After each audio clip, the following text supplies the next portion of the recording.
Bonsoir à toutes et à tous. Toujours un plaisir de vous rejoindre pour notre rendez-vous d'actualité Métro News. À la une de ce mercredi, les relations entre les deux branches de l'exécutif restent tendues.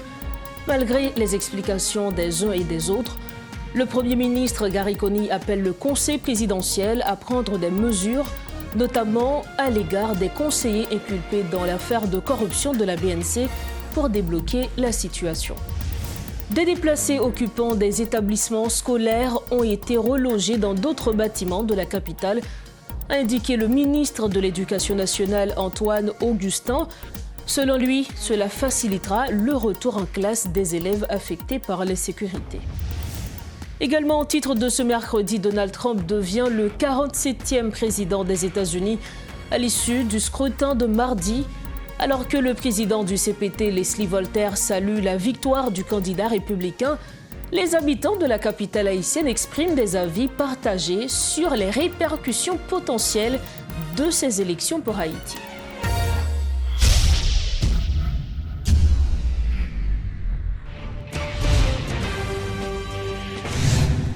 On démarre donc ce journal en politique.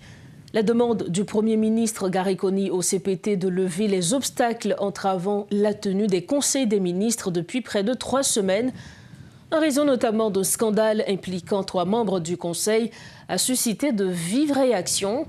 Lors de l'inauguration du Forum citoyen le week-end dernier, le chef du gouvernement a saisi l'occasion pour demander au CPT de publier l'accord du 3 avril 2024 et de mettre en place l'OCAG ainsi que le CNS, conformément aux dispositions de cet accord.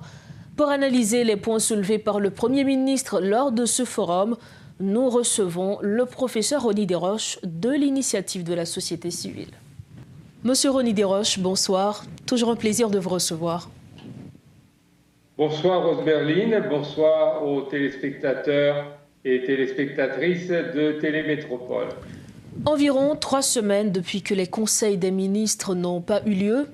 Les tensions existant entre le CPT et la primature en seraient l'une des causes. Le Premier ministre qui a appelé à la résolution justement de ces obstacles, comment interprétez-vous cet appel? Est-ce qu'on peut dire que nous sommes en route pour la résolution de ce conflit entre le CPT et la primature? Bon, je ne sais pas si on est véritablement en route pour une résolution de ce conflit, mais en tout cas, le Premier ministre a mis la question sur la table. Jusqu'à présent, c'était des rumeurs qui circulaient. On ne savait pas exactement quel était l'objet de ces tensions. Maintenant, on le sait, il y a des questions relatives au remaniement ministériel, il y a des questions relatives à la performance des différents ministres. Il est aussi question de ces étrangers qui étaient ici en Haïti, n'est-ce pas, quel était leur rôle, leur mission, puisqu'ils interviennent de la sécurité publique. Il était question également de l'OCAG, c'est-à-dire de l'organe de contrôle de l'action gouvernementale. Bref, au moins aujourd'hui, on sait quels sont les points de discorde. Et bon, j'espère que depuis les déclarations du Premier ministre à Kinskov samedi, j'espère qu'un dialogue a été amorcé entre les deux parties et qu'ils arriveront à trouver une solution pour permettre au pays d'avancer, pour permettre au pays de résoudre les graves problèmes que nous confrontons aujourd'hui, particulièrement le problème de la sécurité, le problème de toutes ces personnes qui sont déplacées et aussi le problème de la relance économique. Vous l'aviez évoqué, l'un des sujets abordés justement lors de ce forum, qui est le forum citoyen, la question du remaniement ministériel a été évoquée. Est-ce que vous croyez que c'est vraiment nécessaire un remaniement ministériel aujourd'hui? Est-ce que ça ne risque pas de déstabiliser davantage cette conjoncture déjà fragile? Bon, je pense que c'est trop tôt pour parler d'un remaniement ministériel. Parce que, vous savez, la gestion d'un ministère, surtout pour les personnes qui n'ont pas une grande expérience politique, ce n'est pas une chose facile. Ensuite, nous vivons dans une situation particulièrement difficile. L'administration publique, à cause de l'insécurité, à cause de l'opération Biden, a perdu énormément de cadres. Et parmi les cadres techniques qui étaient très utiles à l'administration publique, il faut recruter de nouvelles personnes. Bref, je pense que quelques mois, ça ne suffit pas pour véritablement arriver à faire une évaluation. D'autant plus qu'il n'y a pas eu un processus d'évaluation systématique qui a été fait. L'autre chose aussi, je sais, d'après ce que le Premier ministre a dit d'ailleurs publiquement, c'est que près d'une dizaine de ministères ont été confiés aux membres du CPT. S'il y a un manque de performance, ce sont les ministres eux-mêmes, ils ont choisi. Donc, je pense que, et surtout, ce sont des ministères dépensiers, comme un ministère des Travaux publics, qui a un budget assez substantiel, le ministère de l'Éducation nationale, qui a un budget qui est le plus élevé, n'est-ce pas, l'enveloppe la plus grande dans le cadre du budget actuel. Bref, je pense qu'il vaudrait mieux qu'ils travaillent avec les ministres qu'ils ont choisis pour voir quels sont les handicaps qu'ils rencontrent, les obstacles qu'ils rencontrent, et s'il faut leur donner un encadrement technique, s'il faut leur donner des assistants qui s'y connaissent en administration publique, le faire pour essayer d'arriver à de meilleures performances. Autre grande question qui a été abordée, c'est justement la publication de l'accord du 3 avril qui n'est toujours pas publié dans le Moniteur, et le Premier ministre qui a appelé à la publication de cet accord. Qu'est-ce qui empêche, selon vous, après des mois sur le pouvoir, la publication de l'accord qui a donné naissance à ce pouvoir de transition? Bon, écoutez, personnellement, je ne comprends pas que cet accord qui, comme vous l'avez dit, a donné naissance à ce pouvoir, aussi bien au CPT qu'au gouvernement, n'ait pas été publié. Les autres accords qui ont été trouvés au cours de cette transition, depuis la mort tragique du président Jovenel Moïse, n'est-ce pas, ont été publiés dans le Moniteur. Je ne vois pas pourquoi cet accord ne serait pas publié dans le Moniteur. Je crois que c'est ou bien une négligence, ou bien c'est parce que certaines personnes espèrent pouvoir passer à côté de certaines clauses de l'accord, et c'est pour ça qu'ils ne veulent pas lui donner une force officielle, car tout ce qui est publié dans le Moniteur prend nécessairement un caractère officiel. Voilà donc les précisions de Ronnie Desroches, coordonnateur de l'initiative de la société civile. Il était notre invité politique ce soir. Avec lui, justement, on parlait des tensions existantes entre le CPT et la primature. Merci de votre fidélité à Metro News. Toujours en politique, le leader du parti aidé, Claude Joseph, estime qu'il est nécessaire d'écarter du CPT les 3 conseillers présidents impliqués dans l'affaire de la BNC pour préserver la transition. Il encourage le Premier ministre Gary Coney et le coordonnateur du Conseil à prendre les décisions adéquates devant aboutir au retrait des inculpés. L'ancien Premier ministre Claude Joseph est-elle invité ce mercredi à la rubrique Le Point. L'article 2 du décret créant le Conseil présidentiel de transition est clair. Si vous êtes accusé, si ou poursuivi pénalement, si vous êtes inculpé par une juridiction quelconque, ou pas capable membre du Conseil présidentiel. Or, il arrive que les 3 conseillers aujourd'hui, ils sont des inculpés. Ils sont des inculpés. Ils n'ont pas invité dans le cabinet d'instruction et à titre de témoin. Ils ont invité comme des gens qui sont impliqués dans un scandale et par conséquent des inculpés. Ça veut dire que ces 3 inculpés tomber sur le coup de l'article 2 de ce décret créant le Conseil présidentiel. Donc écoutez, pas gagner l'autre alternative que faire place nette. Donc c'est monsieur, il doit quitter le Conseil là, parce que c'est eux qui constituent un véritable handicap politique et judiciaire à fonctionnement du Conseil là. Aujourd'hui, le Conseil, depuis monsieur Leslie Voltaire prend tête Conseil là, il ne va jamais organiser un Conseil des ministres. Nous sommes dans une impasse, alors que la population haïtienne a fait face à des difficultés énormes.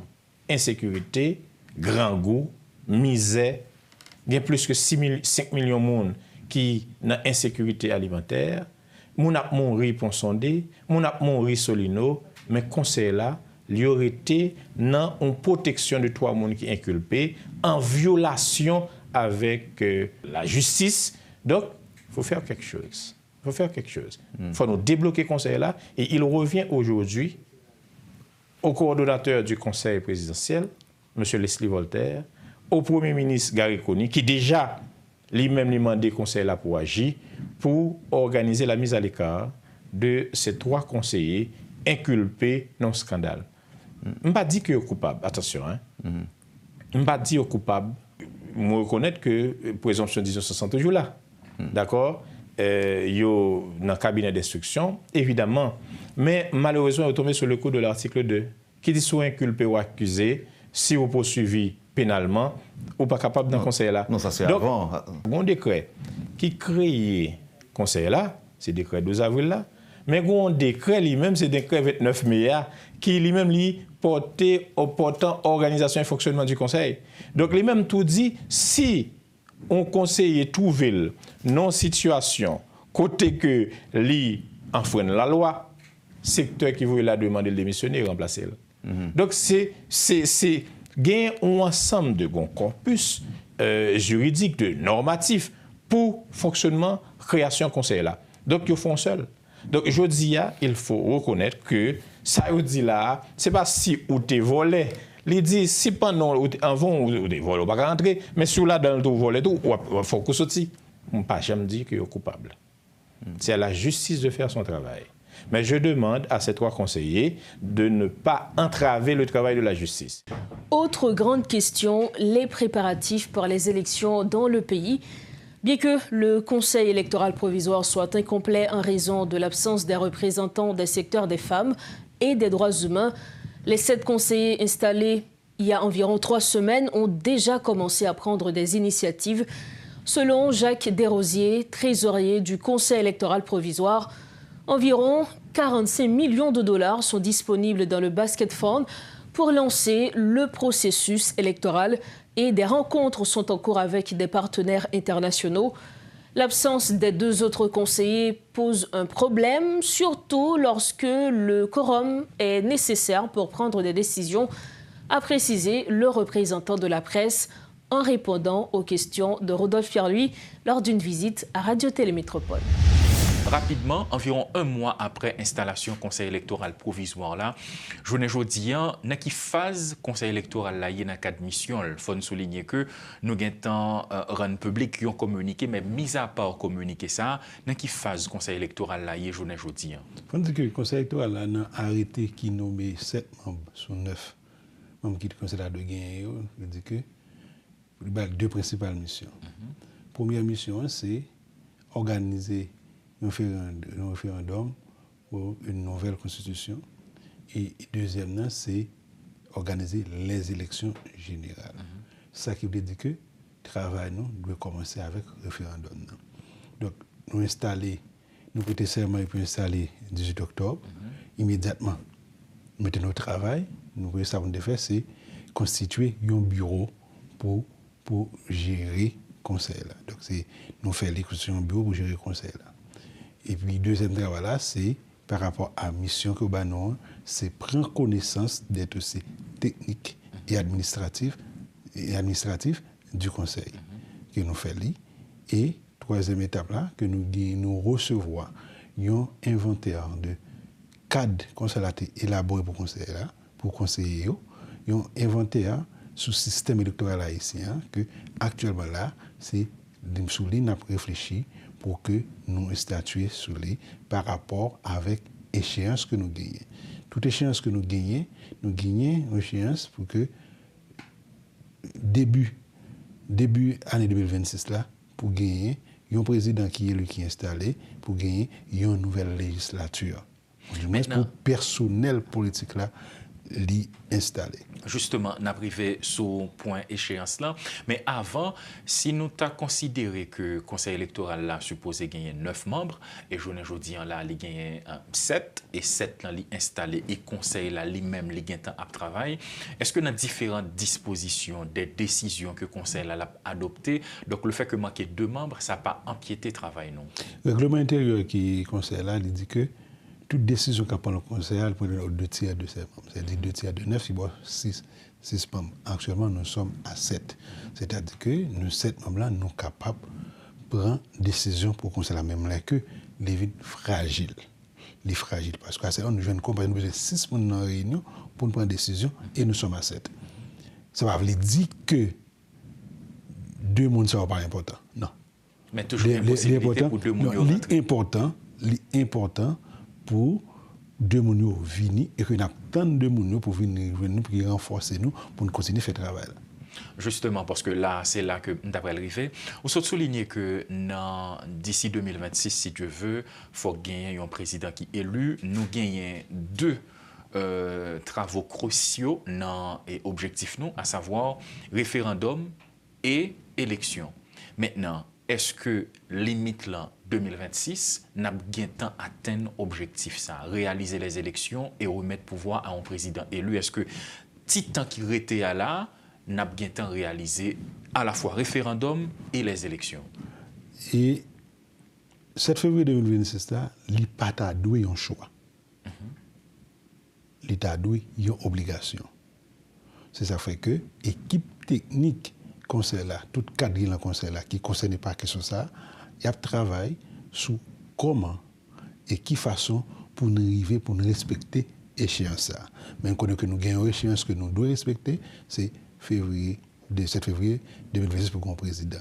L'équipe technique là a travaillé sur lui, sur comment pour arriver là-dedans et qui préalable que nous avons besoin pour nous arriver là-dedans pour respecter échéance ça. Premièrement. Mais nous connaissons tout. Pour nous arriver dans 7 février avec le président élu, il y a une étape pour nous franchir d'abord. C'est le référendum. C'est après le référendum que nous parlons de l'élection générale. C'est après qu'il faut qu'on ait par exemple pour combien de monde que nous allons faire l'élection. Donc, pour y aller là, c'est concentration sur l'organisation du référendum. Maintenant, mais l'organisation du référendum, ça, il dépend en partie du travail, comité de pilotage dialogue national là, c'est eux-mêmes qui gagnent pour mener une réflexion, pour élaborer une nouvelle constitution. C'est à partir de là, nous allons organiser le référendum. Ça ne veut pas dire que pour nous d'accord, c'est-à-dire que nous travaillons pour mettre machine en branle, moment opportun, les documents s'apparaissent pour que nous organisions le référendum. Nous-mêmes, tout il y a des échéances. Donc, pour nous, si nous organisons le référendum dans une période déterminée qui permet de nous respecter l'échéance de gagnant. Mais quel que soit ça, il dépend de nouvelle constitution. Oui, mais justement, on a parlé de tous les points importants. Nous connaissons que nous avons réalisé à la fois référendum et surtout les élections dans un contexte qui est assez difficile, côté que gagner des milliers de déplacés, côté que gagner tout un contexte d'insécurité que en pile mon a plein bouli. Selon l'ONU, il y a environ 6 millions de monde qui enregistrés, donc son population d'environ 12 millions d'habitants. Donc, est-ce que nous-mêmes déjà nous avons commencé à réfléchir à toute disposition que nous allons adopter en tenant compte de situations sérieuses? Oui, et là on pose des questions de registre électoral. Gagner non seulement à travers les documents que cadre conseil qui travaille sur les qui remettent nous-mêmes dans le conseil là que et qui dans le cabinet nous que nous travaillons réfléchir sur les pour adopter une décision, mais gagner d'autres formes de réflexion qui engagent déjà dans le conseil là pour voir comment traiter question registre électoral là avec premièrement 6 millions environ 6 millions de monde qui est inscrit dans données au NIO, avec toute la réalité. La réalité qui ça, que il y a 3 bagages pour nous conseiller dans la réalité. Dans 6 millions, ça, combien qui mourent, qui pas là encore. Deuxième bagage là, c'est combien tout qui déplacé qui était pays, parce que nous avons une dynamique tout qui était pays. Dans les 5 dernières années, là, un déplacement massif et vers l'étranger.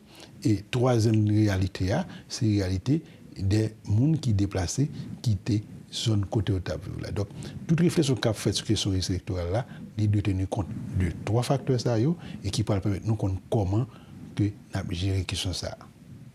Justement, nous arrivons dans la dernière phase interview. Rapidement, on a parlé de référendum, on a parlé en même temps tout de organisation des élections. En termes de ressources financières, en termes de ressources matérielles, comment ça y est pour CEPA? Est-ce qu'il y a des fonds qui déjà commencent à mobiliser? Est-ce qu'il y a un appui des partenaires internationaux?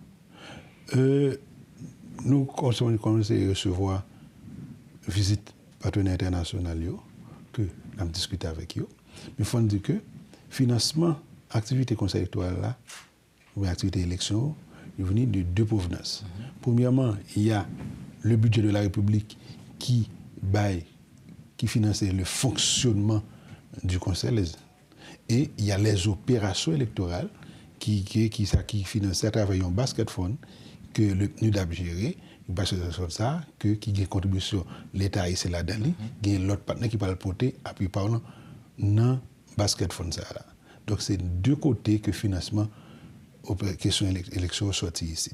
Pour actuellement, d'après les données, il y a environ 45 millions de dollars dans le basket fund. 45 millions de dollars que l'État mettait à disposition. Bon, dans le basket fund, il y a environ 45 millions de dollars là-dedans. OK. Qui garantit que vous êtes capable de par rapport à des gens qui un peu même dans les commentaires soit qui très acide ou bien qui montrent que sont sceptiques par rapport à l'organisation des élections. Garantie que nous avons, c'est que nous-mêmes dans le conseil là, nous avons fait tout ce possible pour nous faire travailler nous qui c'est organiser des élections. Parlons à présent d'une des conséquences de l'insécurité, notamment sur le système éducatif. Des déplacés occupant des établissements scolaires ont été relogés dans d'autres bâtiments de la capitale, a indiqué le ministre de l'Éducation nationale, Antoine Augustin, afin de faciliter le retour en classe des élèves affectés par l'insécurité. Des accords de partenariat ont été établis entre le MENFP et certains directeurs d'école, précise le ministre, tout en soulignant que l'État haïtien s'efforce de récupérer les établissements publics. Par ailleurs, il a signalé que de nombreuses écoles publiques et privées font l'objet de surveillance par le ministère en raison de l'augmentation annuelle des frais de scolarité. Suivez ce reportage de Rodolphe Pierre-Louis. C'est une décision tant attendue, le relogement de plusieurs établissements scolaires occupés par des déplacés dans d'autres bâtiments de la capitale. La question a été posée aux responsables du ministère de l'Éducation nationale qui, de leur côté, apportent des précisions. Pour le lycée Fritz Pierre-Louis, actuellement, il est logé dans le local Unitec Avenue N. Il est logé dans le même espace avec le lycée Marie-Jeanne. Dans Avenue N, côté Université Unitec Laye. Pour Argentine Belgrade, il y a un travail soit demain ou bien lundi, c'est dans Crissois. C'est dans l'école Caïmé Crissois qui baille et l'école ça a un espace. Vous parlez de notre école nationale. Le lycée de Jacques, heureusement, a fonctionné la Caïli. Parce qu'il y a une réparation que le ministère a fait dans l'école, dans l'espace ça, donc le lycée de Jacques a fonctionné la Caïli. Vous parlez de qui concernant justement il y a des contrats que nous tiens, il y a des espaces depuis l'année dernière. Si nous prenons côté lycée des jeunes filles et côté lycée firmé, c'est depuis l'année dernière nous avons des contrats avec propriétaires SAO. Donc on a renouvelé les contrats l'école SAO et nous avons des accords de principe avec propriétaires l'école qui est hébergée dans l'autre école. Je voulais parler de lycée lycée Fritz Pierre-Louis, lycée Marie-Jeanne. Et à partir de lundi, je voulais parler de lycée tout par l'autre côté. Donc, c'est des bagages qui sont en cours, mais on connaît la procédure, il faut contrôler l'encours supérieur des comptes. Des dispositions qui ne sont pas nouvelles selon le MNFP, mais qui n'ont pas été révélées pour la plupart, c'est un soulagement pour les écoliers. Donc, pas bien pile retard au niveau du supérieur des comptes, parce qu'il y a des garanties que le ministre avec et le supérieur des comptes de Achita sur parti ça, je pense que sous peu, tout est décaissement fait et à faciliter ni l'un ni l'autre. Pour la saline,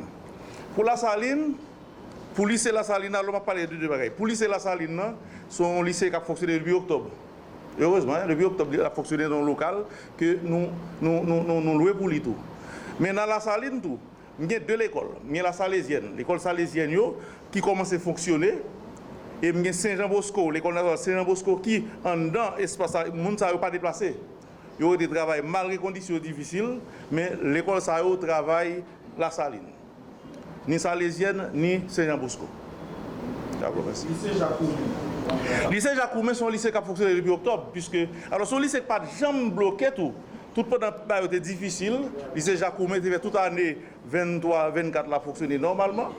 Il y a des réparations pour nous faire là-dedans. Nous faisons réparation depuis le commencement octobre, mais son lycée qui a fonctionné sans problème. Et c'est même cas de figure là pour le lycée qui a fait. L'occasion pour le ministre, Antoine Augustin, de mettre l'accent sur certaines dérives recensées dans le secteur. Le scolaire là, c'est qui appauvrit considérablement et classe moyenne et populaire là, c'est que nous sommes le coûter cher. Il y a l'école qui demande des dollars américains, mais nous travaillons là sérieusement pour nous standardiser là pour l'État pour faire la main. Pour faire la main, je l'ai dit, il faut aller vers la gratuité, comme le veut la Constitution. Antoine Augustin rappelle la mission du MNFP. Malgré que nous avons pour l'école qui a monté les frais scolaires chaque année, mais c'est faiblesse, le réseau associatif là, c'est faiblesse, l'État a tout quelque part. Maintenant, c'est de l'école privée, par rapport à la situation géographique côté où positionné, qui est en difficulté. Et je suis d'accord avec vous 100%, le ministre, ou pas ministre, l'école publique, ou ministre de l'Éducation nationale. Donc il y a des décisions, on a pas l'annoncer, on attend dans la radio, il y a des mesures, tout nous va le prendre. L'augmentation des frais scolaires, un sujet de préoccupation pour le ministère de l'Éducation nationale, selon le ministre, qui avait déjà annoncé des mesures contre certains directeurs d'école dont les identités n'ont pas été révélées. Ils sont dans le collimateur du MNFP qui apparemment se contente jusqu'ici de faire des annonces. Autre point de l'actualité, le Centre d'analyse et de recherche en droits de l'homme, CARD, a tenu le mercredi 6 novembre une séance de formation sur le budget à l'intention d'une vingtaine d'organisations de défense des droits humains. Le directeur exécutif du CARD, Maître Gédéon Jean, a souligné que cette initiative visait à fournir aux organisations des outils pour renforcer leur plaidoyer en matière de droits humains, particulièrement en ce qui concerne l'impact des politiques publiques de l'État sur les droits fondamentaux en Haïti. Gerbijan nous en dit plus. Une cohorte d'organisations de défense des droits humains s'était réunie à la Direction nationale du budget sous l'égide du Centre d'analyse et de recherche en droits de l'homme, CARD, pour suivre une session de formation sur le budget. L'objectif de cette initiative est d'aider les partenaires du CARD à mieux adresser la cause des droits humains. Et contextant, c'est une série d'activités que CARD a initiées autour du budget et les politiques publiques, c'est-à-dire comment comprendre une politique publique dans la perspective des droits de l'homme. Donc, CARD avait initié une série de formations sur le budget à l'intention des organisations. Ils sont rubriques qui étaient initiées depuis 2012-2013, mais qui étaient capables de nous reprendre, puisque je disais le nécessaire pour l'organisation de droits humains comprendre une question budget. Le budget de l'État étant que reflet de ses priorités revêt d'une importance particulière pour les défenseurs des droits humains qui y voient un indicateur clé des réponses des institutions publiques aux défis sociaux. Maître Gédéon Jean a souligné l'importance d'une telle approche pour évaluer l'engagement de l'État envers un état de droit. Par exemple, une organisation qui doit ajouter, mais non plaidoyer pour garder dans le contexte que nous vivons là. Je dis la sécurité, par exemple, c'est la priorité de la population. Et son besoin qui, non seulement qui est prioritaire, mais aussi qui est transversal. Eh bien, l'organisation doit, je dis, capable de garder, par exemple, est-ce que la sécurité, c'est une priorité pour l'État actuel, le gouvernement actuel. Par exemple, est-ce que les déplacés internes, est-ce que ces personnes-là qui vivent dans les camps, est-ce que sont priorité? Kounya là, c'est pas du blablabla, c'est du concret. Il faut regarder dans le budget comment est-ce qu'il y a alloué des rubriques qui sont capables d'améliorer les conditions de vie mondiaux. Cette formation a aussi permis d'aborder la question du financement des organisations de défense des droits humains. À ce sujet, Maître Gédéon Jean s'est montré préoccupé par la diminution des financements internationaux et la réticence de l'État à aborder cette question de manière adéquate. D'après le responsable du CARD, cette série de formations qui avait été interrompue entre 2012 et 2013 a pour objectif de fournir une compréhension approfondie des bases du budget et d'analyser les priorités de l'État à travers son budget national en lien avec les droits fondamentaux en Haïti. Intéressons-nous à présent aux élections présidentielles aux États-Unis, où le retour de Donald Trump à la Maison-Blanche ne suscite qu'un intérêt limité chez les citoyens haïtiens. Interrogés sur l'élection présidentielle américaine, certains pensent qu'aucun des partis, qu'ils soient démocrates ou républicains, ne se préoccupe réellement de la situation du peuple haïtien. D'autres estiment que les solutions aux problèmes du pays ne viendront pas de l'extérieur et encouragent les Haïtiens à s'unir et à prendre des mesures concrètes pour apporter le changement nécessaire. Reportage Réti Fortuné. Le résultat des élections américaines en faveur du président démocrate ne laisse pas les citoyens haïtiens indifférents. Au cœur de la capitale haïtienne, le retour de Donald Trump à la Maison-Blanche est perçu avant tout comme un choix destiné à préserver les intérêts américains. Il y a un ensemble de pays qui a fréquenté Haïti. Pour qui ça ensemble de pays a fréquenté? Je pense que si il y a un problème qu'on a en tant que nous, c'est nous pour unifier nous ensemble pour nous capables de sortir de ça que nous y a. Je pense que ni Pierre ni Jacques pas gagné à faire pour nous pour unifier nous ensemble et puis ça va pour le gré. Les interrogés ne sont pas particulièrement surpris par ces résultats. Donald Trump n'est pas la figure préférée de nombreux Haïtiens en raison de sa politique migratoire stricte. Toutefois, certains citoyens estiment que sa position a des aspects positifs. Moi-même, je regrette d'avoir que c'est Trump qui remporte la victoire. Pour qui ça? Joe Biden, président, Haïti vient qu'on a dernier calvaire que nous avons monté on le ciel, pas d'eau que nous pas jamais qu'on monté. Et tant que Haïti, je crois que c'est inédit 45 minutes de Haïti et les États-Unis par avion. Ça veut dire que nous participer dans la position ça là. Bon, moi même avec ça seulement, je pensais que dans l'élection, avant l'élection, je pensais que Joe Biden a fait un effort pour te résoudre le problème Haïti là. Et pourtant, ce n'est pas ça lui-même qui fait. Ça seulement, je connais Joe Biden et alors Donald Trump pour le caler là. Parce que c'est sous problème Haïti, je me rappelle que Hillary Clinton t'a mené tout à la dernière minute. Mais à la fin, grand électeur yo te choisi by Donald Trump. Vote là. La situation actuelle du pays, marquée par une crise sécuritaire profonde, pousse certains Haïtiens à se questionner sur l'attitude des partis américains à l'égard de leur nation. Ces citoyens cherchent à savoir si, au-delà de leurs priorités internes, l'un ou l'autre des partis pourrait réellement s'engager pour améliorer les conditions de vie de la population haïtienne. Ça qu'a fait là, nous-mêmes dans le pays, ça n'a passé, ça n'a souffert dans toute qualité des problèmes. Nous, ça veut dire que les gens ne pas gagné comme sérieux, même pour le porter pour nous. Qu'il était Donald Trump, qu'il Camara ou bien comment non encore, mais je ne sais rien. Depuis le pral poté. C'est pour opter la caillou. C'est pour opter, c'est pour balayer la caillou. Pas que personne moun qui vient nettoyer la caillou pour. Affaire moun a parlé de Donald Trump, de Kamala Harris, du moment que ou pas propter tête tout, pas que moun qui propter pour. Il a réglé affaire américain. Kamala a réglé affaire américain. Donald Trump a réglé affaire américain. Ou même Haïtien règle affaire la caillou. Pas Dominique a réglé les affaires la caillou, Cubain la caillou, tout le monde a réglé les affaires. Nous-mêmes, nous ne savons pas comment nous. Parce que nous marchons trop Kaimoun. Du moment que vous avez un monde qui marche Kaimoun, vous ne pas de respect, il y a des gratin brûlé, il y a des côté pas cuit dans manger, côté plus salé, c'est là baou. Et bien c'est comme ça l'autre pays considère nous. L'élection de Donald Trump comme 47e président des États-Unis a suscité à la fois des félicitations et des interrogations à l'échelle internationale. Au milieu des inquiétudes soulevées en Haïti, le conseiller présidentiel Leslie Voltaire y voit une opportunité de collaboration pour promouvoir la paix et la sécurité en Haïti. Dans le chapitre des réactions, le coordonnateur du CPT, Leslie Voltaire, a félicité Donald Trump pour son élection et a exprimé son souhait de renforcer les relations entre Haïti et les États-Unis. Dans un message publié sur les réseaux sociaux après l'annonce de la victoire de Trump à la présidentielle américaine du 5 novembre 2026, Leslie Voltaire a qualifié cette nouvelle présidence de tournant crucial pour les relations entre les deux pays.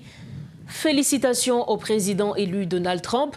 Puisse cette élection consolider les liens entre Haïti et les États-Unis et ouvrir la voie à une coopération économique ambitieuse. Nous sommes impatients de collaborer avec la nouvelle administration pour promouvoir la paix et la sécurité en Haïti, a-t-il écrit. Pour refermer cette page, toujours concernant l'élection présidentielle américaine, ça soulève de nombreuses questions également sur ses conséquences économiques, tant au niveau mondial qu'en Haïti. William Savary, économiste, est l'invité de Metro News pour discuter de la politique économique de Trump, en particulier de ses mesures d'incitation à l'investissement. Il analysera comment ces politiques pourraient influencer l'économie mondiale et l'attractivité d'Haïti pour les investisseurs étrangers. Bonsoir, Monsieur William Savary. Merci d'être avec nous pour parler des résultats des élections américaines. Bonsoir, Madame Osberlin. Bonsoir, Haïti. Bonsoir, Métropole. Bonsoir, tout le monde. Je suis heureux d'être avec vous pour en parler d'un événement vraiment historique aux États-Unis. En effet, il s'agit... Pour la première fois, c'est l'une des rares fois qu'un président qui a été élu, qui a perdu les élections, qui revient sur la scène politique et qui gagne les élections à nouveau. Ça, c'est extraordinaire. Justement, vous l'aviez dit, il s'agit d'un événement historique, mais quels sont, selon vous, les facteurs qui ont contribué à cette victoire de Donald Trump lors de ces élections? Bon, d'une part, il faut signaler que Donald Trump a mené une campagne extraordinaire. Il a pu mobiliser la base républicaine et il a vraiment touché les nerfs de l'électorat américain. Donc, et en particulier, il s'est focalisé sur les issues qui étaient vraiment d'intérêt général. Et par exemple, comme sa position d'anti-abortion, sa position contre les homosexuels, sa position pour une Amérique forte, une Amérique puissante et prospère. Et je pense que ce sont les éléments qui ont vraiment contribué à mobiliser l'électorat et qui lui a favorisé le gain au scrutin. Il n'y a pas d'autre magie.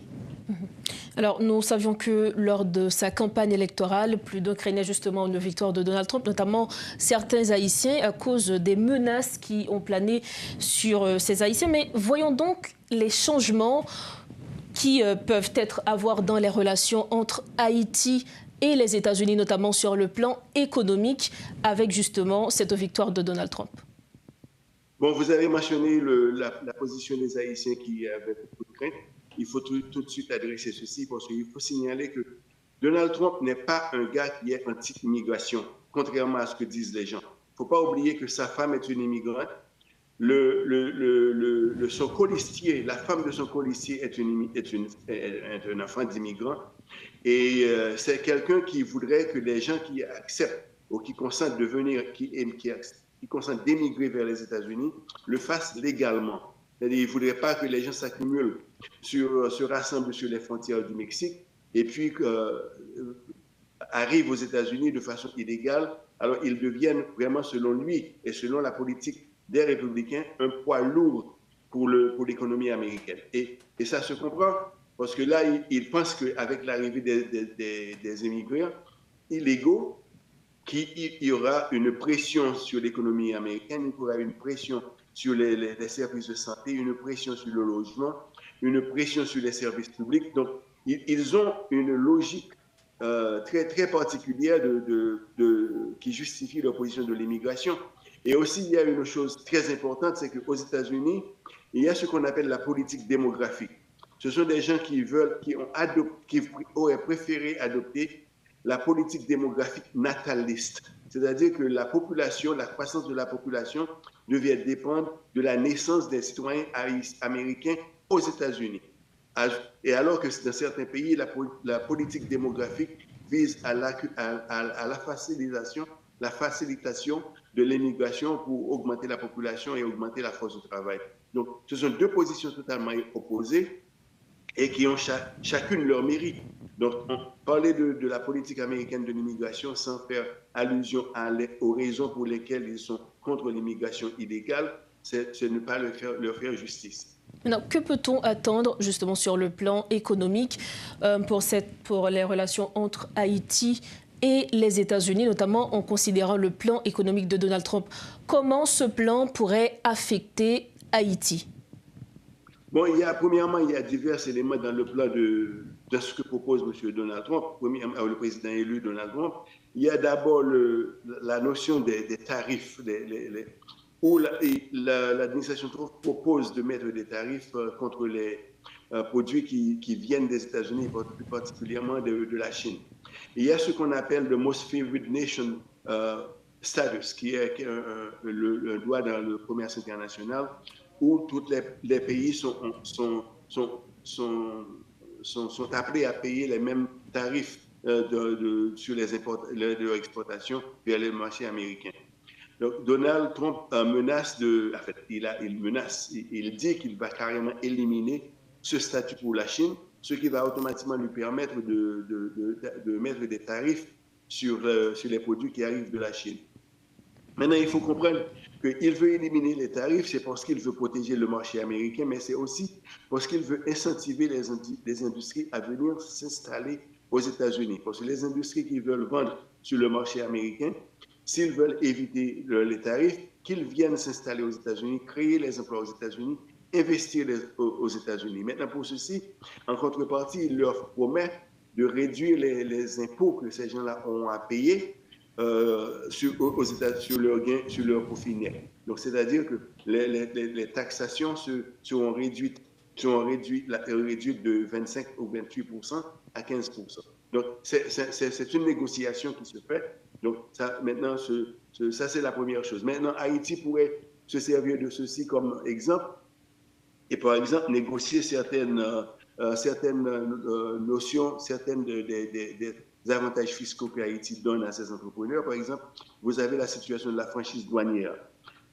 Qui est une récompense qui est allouée à certaines entreprises en Haïti. Mais en contrepartie, les gens, on ne va pas distribuer, Haïti peut déterminer de ne pas distribuer les franchises douanières willy-nilly ou comme ci, comme ça, mais en incentivant les gens, vous allez obtenir des franchises douanières, moyennant vous créez des emplois, moyennant vous investissez un montant X. Alors là, c'est donnant-donnant. Hein? Donc ça, c'est une première. La deuxième chose que l'on peut parler, Donald Trump parle de la réduction de la réglementation pour faciliter les investissements. Haïti peut aussi se servir de la même chose, parce que vous avez en Haïti des réglementations qui sont vraiment nuisibles. Par exemple, pour fonder une entreprise en Haïti, ça vous met presque... Enfin, pour avoir une publication dans le Moniteur, vous attendez de 6 mois à 1 an. Donc, alors que normalement, c'est une procédure qui devait durer 2 jours, ou au grand maximum 3 jours. Donc, l'élimination des réglementations pourrait faciliter la formation des entreprises et aussi introduire dans le système bancaire des éléments qui pourraient faciliter la capitalisation des entreprises. Donc, ce sont des éléments qui vont être mis en application en Haïti, aux États-Unis, avec la déréglementation, mais qui pourraient servir d'exemple aussi en Haïti.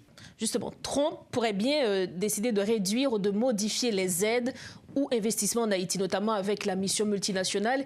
Il se pourrait qu'il n'y ait plus d'aide à cette mission comme le faisait l'administration Biden. Comment cela pourrait impacter l'économie haïtienne et comment aussi atténuer cela? Bon, il faut souligner que Trump, ce n'est pas lui qui va décider s'il y aura un budget pour la mission haïtienne, c'est le Congrès. Donc, ceci, avant même d'arriver là, il faudrait passer cette proposition au devant du Congrès. C'est le Congrès qui va approuver ou désapprouver ça. Donc, ça, c'est la première chose. Mais la deuxième chose, mais il faudrait déjà que je vous dise sincèrement, cette notion d'aide, c'est une notion avec laquelle il faudrait qu'on réfléchisse il faudrait un divorce avec cette notion d'aide. Haïti, j'ai consulté le budget national récemment. Haïti, le budget national d'Haïti est comparativement au produit intérieur brut. Si l'économie haïtienne est bien gérée, il y a assez de ressources en Haïti pour générer à peu près 3 milliards de dollars à 3 milliards et demi de dollars pour financer le budget national, qui l'année dernière était dans l'ordre de 2,5 milliards de dollars. Donc, c'est vraiment la question de la gestion de l'économie nationale pour générer les revenus qu'il faut pour faire fonctionner le pays. Donc, pour cela, il faut réfléchir à ce qu'il faudrait faire et non pas aller au-devant de l'international avec un chapeau en main et quémander. Parce qu'il y a les ressources qui existent dans le pays, la capacité du pays, la force de travail du pays, les ressources du pays. Il y a suffisamment de ressources, si on les gère correctement, qui pourraient générer les revenus nécessaires pour financer le budget de l'État. Donc il faut... Là, si Trump le fait, moi je dirais que ce serait une bonne chose. Ça pourrait inciter les Haïtiens à regarder à l'intérieur, faire des regards introspectifs pour réorganiser leur économie. Il faut donc une très bonne gestion. Merci infiniment à vous, M. William Savary, d'avoir été avec nous. Merci à vous. Merci encore. Voilà donc l'analyse de l'économiste William Savary. Il était notre invité ce soir. Avec lui, on parlait justement des résultats des élections américaines et notamment le plan économique de Donald Trump. Nous arrivons au terme de la 3e édition de Métro News pour cette semaine. Avant de partir, le rappel des principaux titres à la une. Les relations entre les deux branches de l'exécutif restent tendues malgré les explications des uns et des autres. Le Premier ministre Gary Coney appelle le Conseil présidentiel à prendre des mesures, notamment à l'égard des conseillers inculpés de l'affaire de corruption de la BNC pour débloquer la situation. Des déplacés occupant des établissements scolaires ont été relogés dans d'autres bâtiments de la capitale, a indiqué le ministre de l'Éducation nationale Antoine Augustin. Selon lui, cela facilitera le retour en classe des élèves affectés par l'insécurité. Et puis Donald Trump devient le 47e président des États-Unis à l'issue du scrutin de mardi. Alors que le président du CPT, Leslie Voltaire, salue la victoire du candidat républicain, les habitants de la capitale haïtienne expriment des avis partagés sur les répercussions potentielles de ces élections pour Haïti. Voilà ce qui met fin à notre 3e édition de Métro News par la semaine. Merci infiniment de votre attention et de votre confiance. Excellente soirée sur Métropole.